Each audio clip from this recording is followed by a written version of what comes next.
Logistic Digital 2020. Vamos para a próxima etapa da nossa tarde, da nossa programação, dando continuidade neste que é o segundo dia da Logistic Web Conference. E agora, recebendo de forma online, de forma digital, como tem que ser, nesse momento, como está sendo a nossa programação desde ontem, na sua abertura oficial, no comecinho da tarde, recebendo o diretor de logística da FedEx Express, Eduardo Araújo, para falar sobre tecnologia como pilar fundamental no atendimento do e-commerce. Com muitos anos de atuação no mercado da logística, Araújo tem especializações nas áreas de marketing e logística e também passou pela empresa Rapidão Cometa, nos cargos de diretor para a região sul, gerente regional e gerente de logística. A gente reforça aqui que esse painel tem o patrocínio da Modal GR. Eduardo Araújo já comigo no telão, é o nosso próximo palestrante. Obrigado, Eduardo, por participar conosco. Seja muito bem-vindo. Boa tarde para você. Obrigado a todos vocês aí pela organização do evento. Como você falou, eu sou diretor de logística, responsável pelas operações aqui no Brasil. Tenho mais de 20 anos de empresa. E a ideia aqui, eu estava assistindo aí a apresentação do pessoal da Alemanha, né? Até entender a diferença, né, como é grande da nossa logística aqui para os países do primeiro mundo. A ideia nossa agora aqui é a gente compartilhar com vocês um pouco das operações logísticas de última milha, principalmente, voltada para e-commerce, o que é que a gente está fazendo com as operações de entrega para consumidor final, né? Como estava o cenário de e-commerce pré-Covid, como é que ele está agora e o que é que a gente está precisando se adaptar para atender esse novo perfil do consumidor. Então, a ideia aqui é uma apresentação que eu vou fazer rápida para vocês, vou abordar o tema e-commerce, né, o que está acontecendo com esse mercado, como mudou o comportamento do consumidor drasticamente nesse período, esse ano 2020, aí, o que mudou do perfil de consumo, né, como que as pessoas se adaptaram a essa nova tecnologia. Aí depois eu faço uma breve introdução aí da FedEx, o que é que a gente está fazendo no Brasil, e aí eu entro em alguns detalhes do que a tecnologia tem ajudado a gente aqui no Brasil para a gente estar melhorando essa experiência no consumidor, tá? Então, o e-commerce já está fazendo parte cada vez mais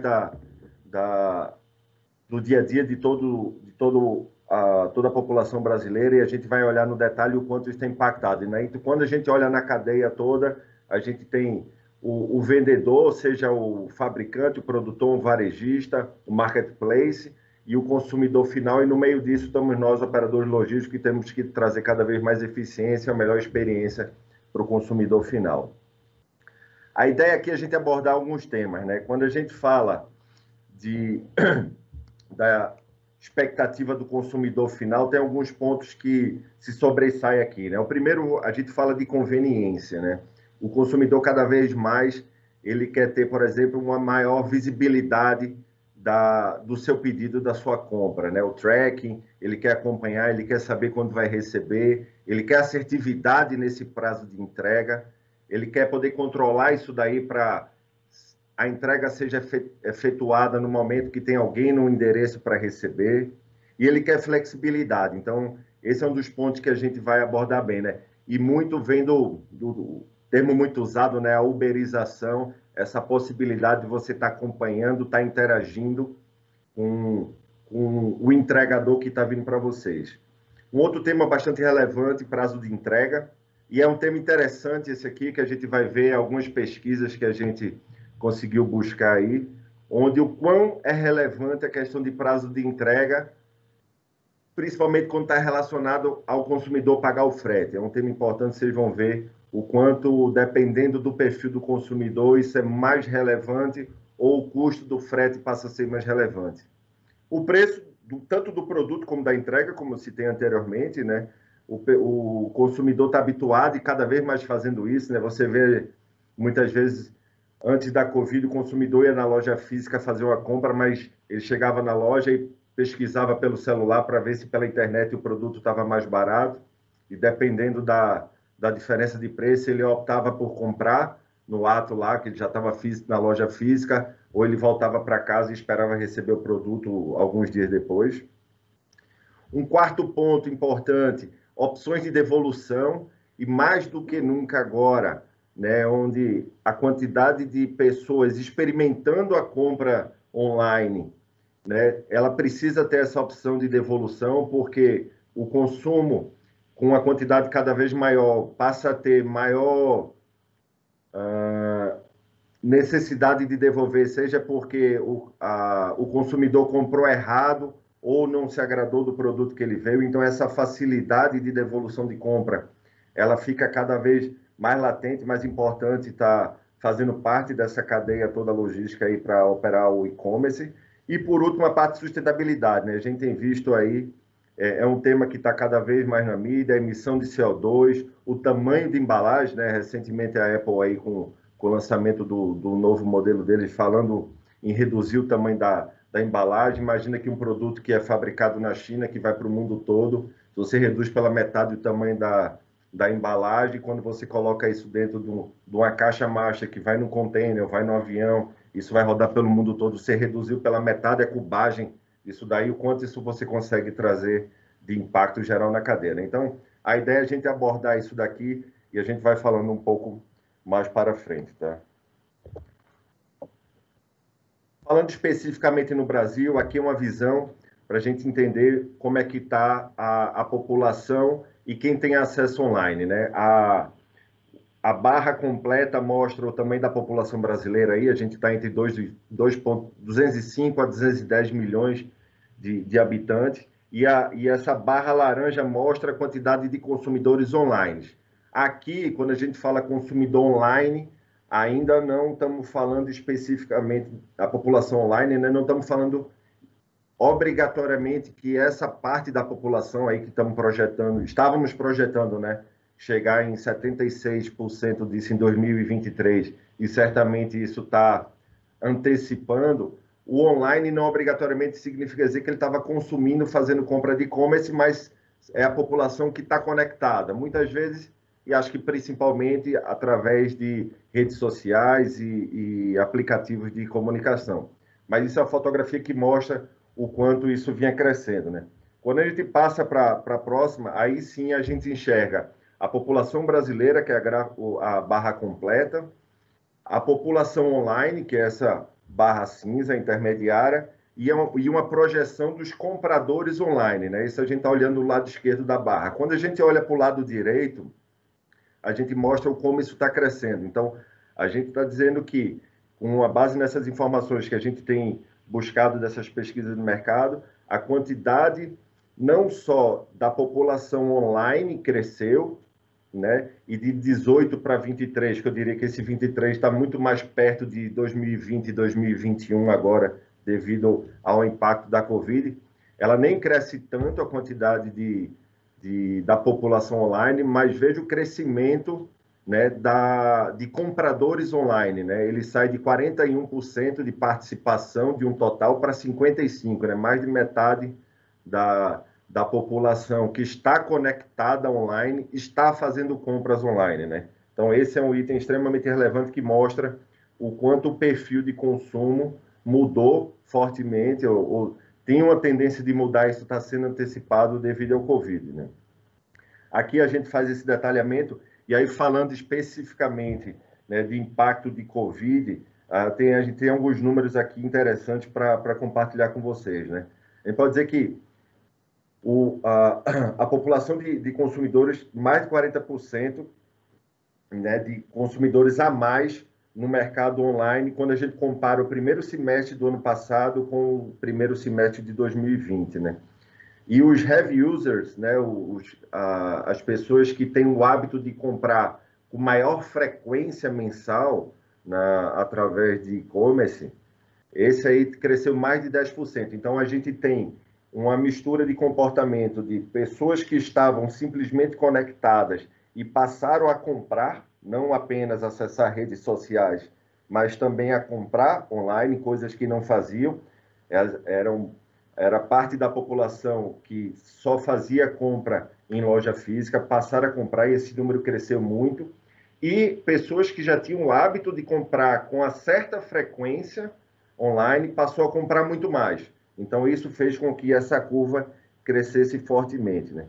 Os números mais atualizados que a gente tem, quando a gente fala especificamente agora, comparando os 8 primeiros meses, né, de janeiro a agosto de 2020, comparado com o mesmo período de 2019, a gente enxerga um crescimento de 57% na compra online, né? Então, o que eu estava falando no slide anterior, né? A gente estava olhando pesquisas que falavam de uma projeção para 2023, mas quando a gente pega pesquisas mais recentes, feitas aí por Abicom, pela Nielsen e BIT, a gente enxerga que essa mudança de comportamento foi antecipada de forma bem acelerada, né? E alguns mercados específicos tiveram uma participação muito relevante, inclusive alguns mais do que dobraram a venda online durante esse período agora dos 8 primeiros meses de 2020, né? E eu dou destaque a 3 verticais de mercados bem relevantes aí nessa influência no e-commerce, né?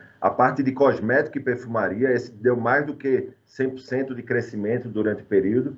A gente percebe, aí a FedEx, como operador logístico, percebe essa mudança no comportamento. Um outro mercado que cresceu muito, a parte de móveis. Então, as pessoas habituadas a ir para a loja física e sentar e provar um móvel e tirar medida e ver se é confortável ou não, se habituar e passar a consumir muito. E a parte de eletroportáteis e eletroeletrônicos, que eu acho que esse já era um que já vinha tendo um crescimento, né? A compra de produtos de tecnologia, normalmente, já tem um perfil de consumidor mais habituado com isso, mas também sofreu um forte crescimento com essa mudança, né, de estar com os estabelecimentos comerciais fechados, e a gente vê alguns clientes com um crescimento de 4 vezes, né, quando comparado com o período pré-Covid. Então, isso mostra o quanto mudou o comportamento afetado pela Covid, né? Aí, falando alguns números de forma geral, eu queria dar alguns exemplos, né? Aqui a gente está trazendo o número de 2019, né, onde a quantidade de compras beirou 150 milhões de eventos de compra, né, com um ticket médio aí de R$ 417. Interessante essa questão do ticket médio que a gente observou. Ele teve uma pequena queda no início do primeiro semestre, mas já retomou de novo. E tem pesquisas que mostram números diferentes, mas com a margem de erro muito próxima. Então, o ticket médio agora, atualizado para 2020, está beirando na casa de entre 220 e 230, então teria uma pequena variação. Então, isso tem mostrado que está estabilizado, mas tem alguns números interessantes, né? Só para vocês terem ideia, o Dia das Mães representou um crescimento nesse ano de 68% de aumento de consumo de e-commerce, né? Lembrando que o Dia das Mães, normalmente, né, juntando com Natal e Black Friday, né, que a Black Friday terminou antecipando parte das compras de Natal, mas quando a gente fala Dia das Mães, tende a ser o segundo maior pico de venda, né, do comércio. Ele teve um crescimento de 68%. O Dia dos Namorados, que é um dia mais fraco, mas mostra o quanto houve mudança também no comportamento do consumidor, cresceu 91% quando comparado com 2019. E a Páscoa, talvez por ter uma linha mais restrita de produtos, né, que tem uma grande participação nas compras, a parte de chocolate, ovos de Páscoa e presentes correlacionados a isso, teve um crescimento de 66%. Então, a gente está falando aí que essas 3 datas aí que estavam no meio da pandemia, uma mais no início lá, né, da pandemia e as outras pegando o meio dela aí, quando o mercado estava começando a querer retomar via e-commerce, porque o comércio ainda físico ainda estava todo fechado, teve uma variação aí acima de 70%, né, as grandes datas comemorativas que aconteceram nesse ano. Então, a gente chega que os 6 meses de pandemia equivaleram, o crescimento do e-commerce em 6 meses da pandemia correspondeu ao que o e-commerce cresceu nos últimos 6 anos, né? Então, já tem especialistas falando que esse ano de 2020 o crescimento do e-commerce global, ele vai estar antecipando 10 anos na projeção estimada, né? E aí, falando de data comemorativa, a próxima que a gente tem agora, dia 27, Black Friday, os especialistas estão estimando um crescimento na ordem de 77% comparado com o ano anterior. Então, tudo isso aí mostra, e Black Friday é interessante porque a gente já consegue, né, enxergar esse o mercado praticamente de lojas físicas já retomou em praticamente todo o Brasil, né? Se não com horário 100% normal do que estava pré-Covid, mas você já vê todos os shoppings e estabelecimentos comerciais funcionando, se não em 100% da sua normalidade, mas boa parte disso. Mas mesmo assim, está mostrando uma tendência do consumidor para as compras que eles vão fazer daqui a 3 semanas, ele vai preferir comprar através da internet, né? Isso mostra que esse comportamento que o consumidor, parte já estava habituado e ele intensificou, e parte que não tinha experimentado e experimentou, agora ele deve se manter. Então, sem dúvida, o que vai acontecer daqui para frente é um comportamento de consumidor final bem diferente do que aconteceu no ano 2019. O consumidor que foi lá, experimentou, teve uma boa experiência, né, na compra dele, ele vai permanecer fazendo esse tipo de consumo. Seguindo aqui, aí mostrando como que está a distribuição de compras online no Brasil. Aqui ainda é uma fotografia do ano passado. Aí o que eu puxo aqui de gancho para compartilhar com vocês é que houve, agora durante o Covid, um crescimento, esse crescimento que eu comentei, né, que aconteceram, seja por datas comemorativas, seja por verticais de mercado, ele aconteceu em todo o Brasil, mas com um destaque maior nas regiões onde ele tinha uma menor participação. Então, quando a gente olha no mapa aí, região Nordeste, Norte e Centro-Oeste, que tinham uma menor participação do consumidor na compra online, foi onde teve o maior crescimento, né? Então, eu diria, as regiões onde não estava tão madura, vou chamar assim, né, o consumo online, a população aprendeu, gostou e está fazendo esse tipo de compra. Então, mostra que essa região passa a ter um consumo maior e isso muda totalmente o conceito da logística para esse tipo de operação, né?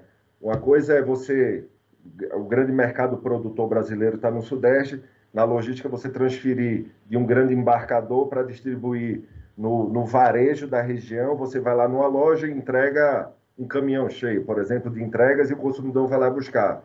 Outra coisa é você sair com uma carreta de São Paulo para o Nordeste e fazer 1.500, 2.000 entregas. Em vez de fazer uma ou duas entregas, você fazer 1.500, 2.000 entregas. Então, isso muda completamente o modelo operacional de última milha para as empresas de logística e transporte. E um último gráfico aqui para mostrar, que eu citei lá no início, né, da apresentação, uma informação interessante, que é o quanto é relevante a opção de frete grátis quando o consumidor vai fazer uma compra, né? E talvez isso aqui tenha também uma mudança com relação a esse perfil do quem era população online para o que é população consumidora do online agora, né, de e-commerce, né? Então, ele mostra que 60% dos consumidores preferem optar pelo frete mais barato ou frete grátis, né, que mostra aqui no gráfico da esquerda que o mercado, em geral, em torno de 40% oferece frete grátis, os outros 60% não. E quando a gente olha a linha laranja, que são os top 10 embarcadores de e-commerce, você vê que isso aí já está em torno aí de 7 a 10% menos, né? Ou seja, as empresas mais maduras, que já estão no mercado há mais tempo, enxergaram que não obrigatoriamente você precisaria estar oferecendo um frete grátis por qualquer condição, né? Se tiver um ticket médio mínimo, você oferece algumas condições diferenciadas, ou até as opções de prazo, né? Se você quiser um prazo mais longo, eu consigo um frete grátis, mas se o consumidor quiser uma compra mais rápida e ele estiver disposto a pagar por isso, os embarcadores conseguem prover esse tipo de solução. Então, aqui mostra o comportamento e sem dúvida esse comportamento agora com esse novo perfil de consumidores de online que estão entrando, né, que entraram e parece que gostaram muito dessa experiência, isso deve mudar também. E um outro fator relevante aí, acho que pegando até um gancho na palestra anterior, falando de custo logístico, que é o custo médio do frete, que foi em 2019, isso aqui é média Brasil, aí entra todos os mercados, não estou falando de FedEx, estou falando de informação de pesquisa de mercado, que mostra que o custo médio de uma entrega de e-commerce girava em torno de R$70, né? Então, desde uma pequena compra de um equipamento pequeno, um produto pequeno, até compras mais relevantes. E um outro ponto aqui, só para fechar, isso aqui acho que tem uma influência muito grande, né? O hábito de comprar, para fazer compras de supermercado via online era baixíssima, né? Eu lembro durante o início da pandemia, acho que no final de abril, eu fui numa loja física, no supermercado, fazer alguma compra emergencial que eu estava precisando, né? Estava todo mundo em casa, então tinha que fazer reunião e almoçar e preparar o almoço ao mesmo tempo. E numa dessas eu fui lá, no supermercado próximo da minha casa, e praticamente metade do estacionamento, não era um supermercado muito grande, mas metade do pátio de estacionamento estava tomado por motos de empresas de entregas locais, ou seja, entregas num raio muito curto, e que as pessoas se habituaram a fazer aquisição de compras de supermercado através de aplicativo, porque não queria sair de casa por conta da pandemia. Então, criou-se, inclusive, eu diria, era um mercado que já existia, né?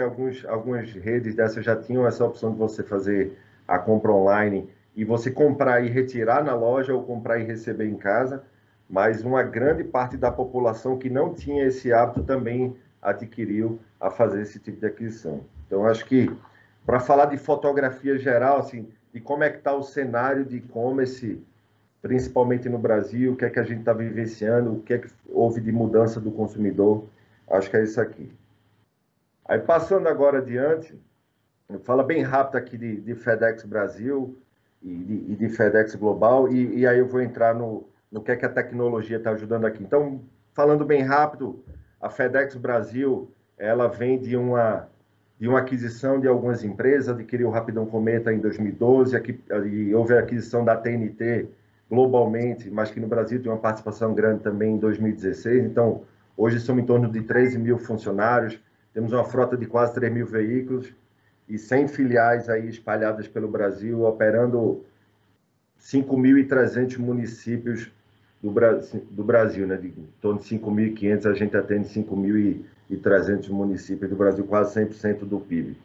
E, sem dúvida, o e-commerce é um dos pilares do crescimento da FedEx no mundo, e aqui no Brasil não é diferente, né? É um dos mercados que a gente está tratando como prioridade operacional, né? Aprimorando as nossas estruturas para estar adequada para esse novo perfil de consumo, né? O perfil de entrega, que é o chamado B2B, né? Entrega para estabelecimentos comerciais versus entrega para o consumidor final, ele estava com a participação, vou dizer número de FedEx, mas em termos de mercado, deveria estar algo na casa aí de 60-40, e esse número deve ter se invertido, né? A quantidade de vendas que estão sendo feitas direto para o consumidor final, conforme a gente estava mostrando nos slides anteriores, mostra essa mudança. E isso tem um impacto grande na estrutura de toda a operação logística para você fazer isso, né? Acho que vale repetir, né? Um exemplo, sair uma carreta de São Paulo e eu chegar no Nordeste e fazer 2 entregas com a carreta, é uma operação relativamente mais simples, né? Eu sair com a carreta de São Paulo, com 1.500 volumes, descarregar numa unidade, no station nossa lá em Recife, e fazer 1.500 entregas, eu não vou precisar de ter 2 caminhões para fazer entrega. Muito provavelmente eu vou precisar ter 50, 40 veículos de porte médio ou pequeno para fazer essa entrega, né? Então, é uma mudança grande e isso a gente está trabalhando para se adequar a essa nova realidade. De portfólio, bem rápido, a FedEx trabalha basicamente com os serviços domésticos, onde a gente tem o transporte aéreo ou rodoviário. Na parte internacional, né, tem o transporte expresso que a FedEx conecta com 220 países no mundo, e fazemos o transporte rodoviário internacional também ligando Argentina, Chile, Paraguai, Uruguai e Bolívia, né? Fazemos essa operação pelo sul do Brasil, conectando esses países. E especificamente também, falando do internacional, reflexo, aí eu diria de aumento do consumo de e-commerce, mais o efeito Covid em si, que teve um crescimento muito grande nesse mercado de saúde, com muita movimentação de produto, de EPI, de equipamento para abastecimento dos hospitais. A gente precisou aumentar a frequência de voos nossos. A FedEx hoje, Brasil, opera com 6 frequências semanais, conectando o nosso aeroporto, que a gente opera aqui no Brasil, que é o aeroporto de Campinas, lá de Viracopos, com o aeroporto de Memphis, que é o hub global da FedEx. No passado, no início do ano, operávamos com 4 frequências, passamos para 5, e, se eu não me engano, desde o final de agosto, estamos operando com 6 frequências semanais, abastecendo, fazendo essa movimentação, porque tem muito produto chegando no Brasil e tem muito produto também saindo para o resto do mundo. Na parte de logística, não vou entrar muito aqui no detalhe, mas a gente opera para os principais verticais de mercado, de e-commerce, cosmético, confecções e calçado. As operações de meio de pagamento, né, quem não está habituado, são as maquininhas de cartão de crédito. Nós temos uma participação muito forte, a partir de telecom. Então, são os mercados principais que nós atuamos. E a ideia agora é que a gente entrar um pouco nos diferenciais que a FedEx está trabalhando agora para se adequar a essa nova realidade. Deixa eu ver como é que estou de tempo aqui. Aqui. Vamos lá. Um item que eu queria dar um destaque, né? Inauguramos em junho, agora, no meio do ano, o maior e mais novo centro logístico da FedEx aqui no Brasil, o maior da América Latina, inclusive. O terminal fica em Cajamar. Um armazém que ele foi montado para atender o mercado de e-commerce.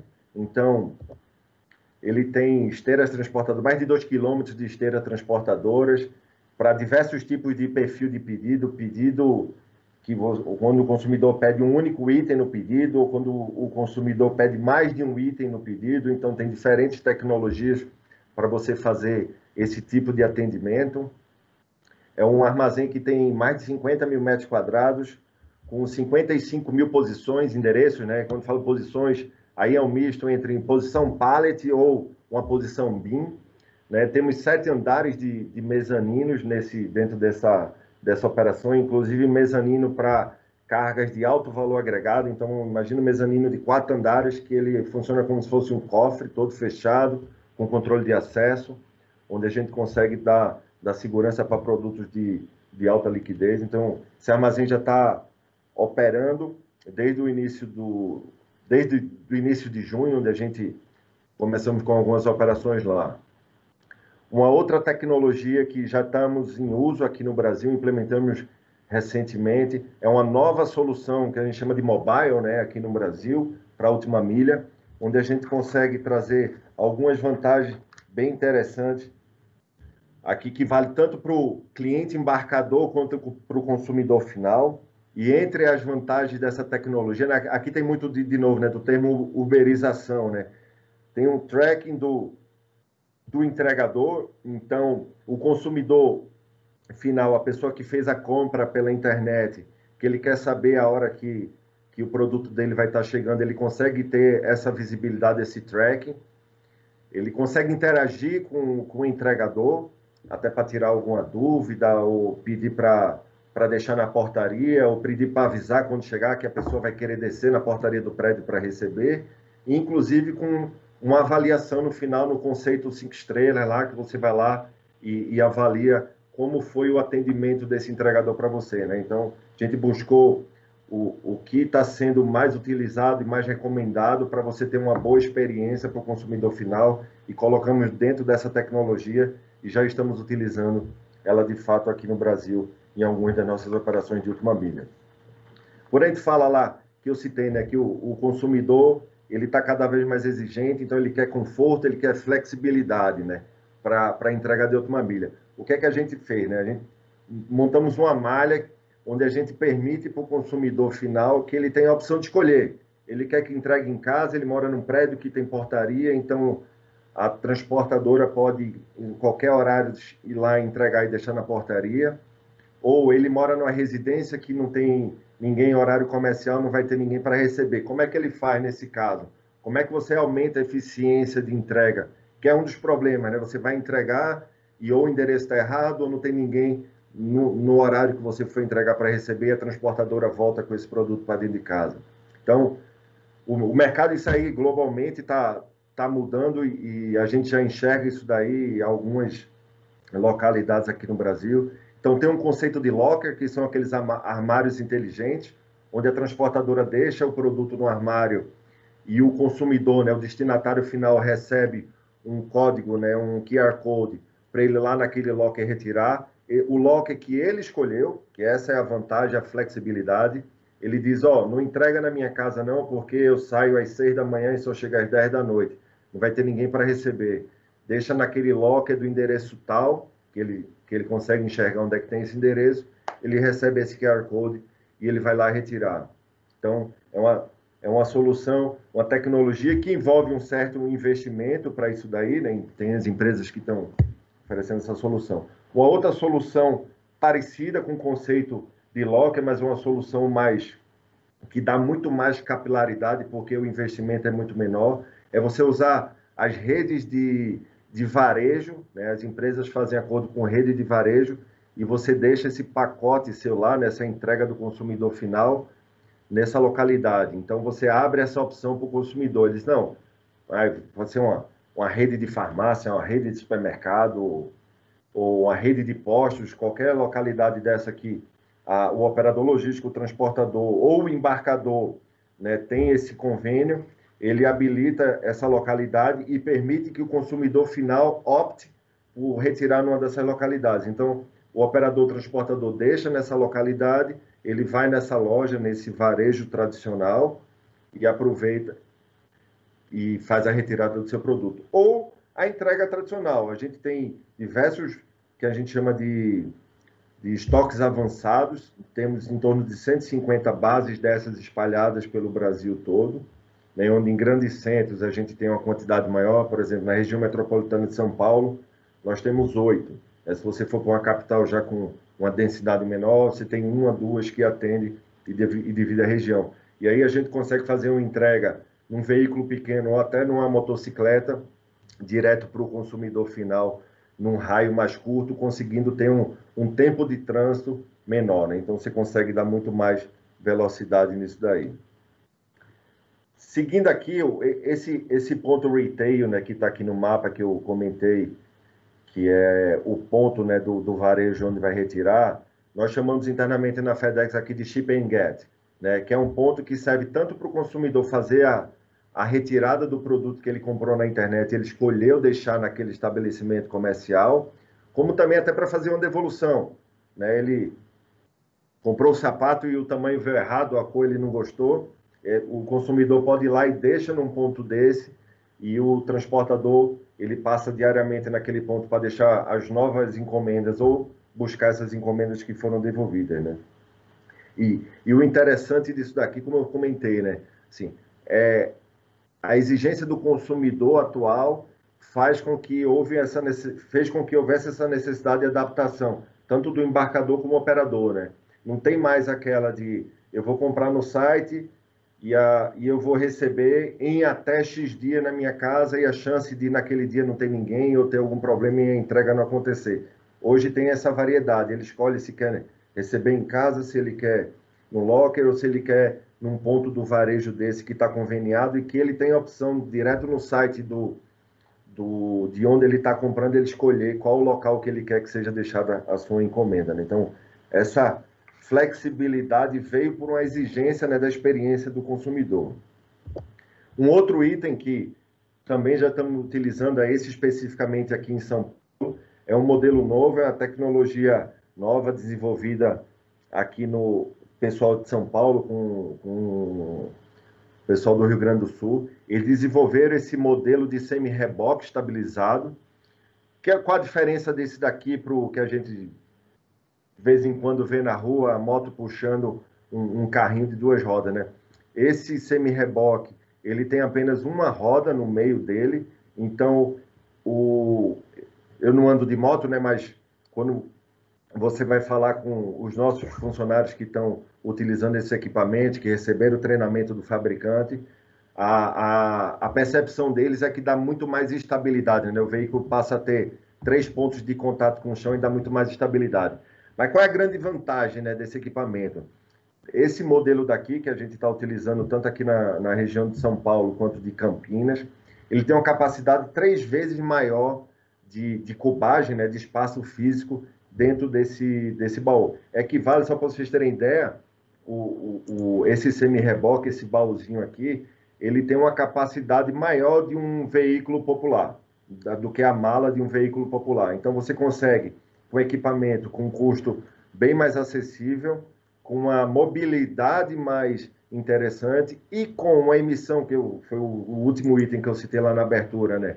Com emissão de poluente, né, de CO2 infinitamente menor. Essa moto, ela carrega o equivalente a 3 vezes o que um motocurri carrega com aquele baúzinho fixo no bagageiro da moto ou nas costas dele, 3 vezes. Então, você com um equipamento, com um piloto, né, com um motociclista, com uma vez emissão de poluente, você consegue colocar 3 vezes mais volume e quantidade de entregas na rua, né? E de forma mais segura do que o que eles têm utilizado, né, na grande maioria.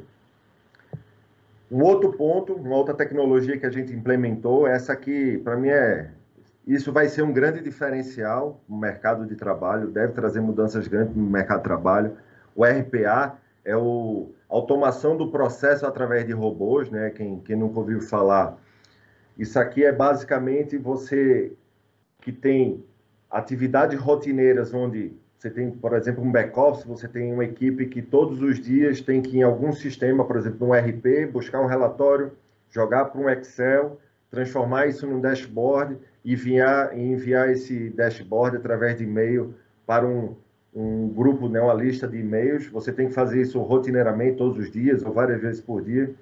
Você desenvolve isso daqui através de robô e você implementa. Nós já estamos utilizando isso daqui e, assim, a vantagem é espetacular. Você consegue dar uma velocidade muito maior no processamento, né, na hora que o arquivo está pronto, por exemplo, no RP, ou no caso nosso que a gente está usando num sistema de gestão de ordem, né, um OMS. Ele busca essa informação, transforma isso no dashboard e manda o e-mail automaticamente em questão de segundos, com a garantia que não vai ter erro, né? O erro só vai acontecer se você programar errado, né? Mas na hora que você garante que você programou, que o processo está de forma correta, o robô vai fazer isso com a frequência que você quiser, com a velocidade muito maior e com a garantia de que o número vai estar certo. Então, sem dúvida, isso aqui é um grande diferencial e está trazendo muita melhoria de qualidade na gestão da informação. E um último item aqui que eu quero colocar, que a gente já estamos implementando antes de entrar na última etapa para fechar, é o conceito de chatbot, né? Acho que todo mundo que tem feito compras online tem utilizado isso daí, né? Principalmente você entra no site de compra, já aparece lá o bonequinho, né? Perguntando se quer ajuda, como é que eu posso lhe ajudar, interagir no processo de compra. Mas no nosso caso aqui, falando em prestação de serviço, também trouxe um grande diferencial, né? Um dos problemas de entrega de e-commerce que eu citei lá atrás é você ir no estabelecimento comercial ou na casa do consumidor final e por algum problema você não conseguir entregar. Quais são eu diria, os 2 principais problemas que a gente enfrenta nesse tipo de entrega? O endereço está incorreto, seja porque na hora que a pessoa fez a compra, não cadastrou de forma correta, não botou a referência, ou por algum problema de geoposição, aquele endereço não chegou correto para o entregador, ou porque não tinha ninguém para receber. No caso, pessoa física, mora num endereço que não tem uma portaria 24 horas para receber o produto. Ou no estabelecimento comercial, é uma entrega que é para fazer num bar que abre à noite. Você foi entregar à tarde e ele está fechado. Esse chatbot tem nos ajudado, porque antes da gente sair para a entrega, a gente comunica com o responsável que está no cadastro do nosso cliente para fazer essa interação e ele nos sinaliza informando confirmando esse endereço. Basicamente, né, a gente utiliza prioritariamente para duas informações: confirmar o endereço e confirmar o horário disponível para fazer entrega. Isso tem melhorado de forma significante a nossa efetividade de entrega, né? O nosso índice de não concluir a entrega na primeira tentativa diminuiu muito com a utilização dessa ferramenta e tem tido uma boa adesão, né? Então, eu acho que isso daqui é uma solução de forma de implementação rápida que consegue trazer um resultado de curto prazo de forma muito boa. Então, acho que assim, da parte do que é que a gente já está fazendo, que eu queria compartilhar com vocês, era isso. Eu vou falar só de mais duas ações que a FedEx tem feito nos Estados Unidos e que a gente espera trazer em breve para o Brasil. Mas o que é que a gente está fazendo hoje aqui, né? Fazendo lá nos Estados Unidos. Nós fizemos, né, já iniciamos o piloto, né, com realização de entrega via drone nos Estados Unidos. Fizemos a primeira entrega no estado da Virgínia, de uma entrega de e-commerce para pessoa física, para consumidor final. É um modelo desenvolvido em parceria com a Wing Aviation, onde esse drone ele não pousa, né, ele desce um pouco a altura, ele chega em torno de 7 metros do chão e através de um cabo de içamento ele desce a caixa e faz a entrega para o consumidor final. Se tem uma limitação de raio, em cada localidade, em cada país que for trabalhar isso aqui, tem que ver questão de regulação, então tem algumas barreiras aí que precisam ser melhores entendidas para como se aplicar, mas isso pode ser uma realidade para acontecer no curto espaço de tempo, né? Então, já estamos fazendo pilotos desses lá nos Estados Unidos. E o último aqui, para encerrar, a FedEx lançou no ano passado o que a gente chama de FedEx Same-Day Bot, né? Um robô de entrega de mesmo dia, apelidado de Roxo, né? O apelido dele é Roxo.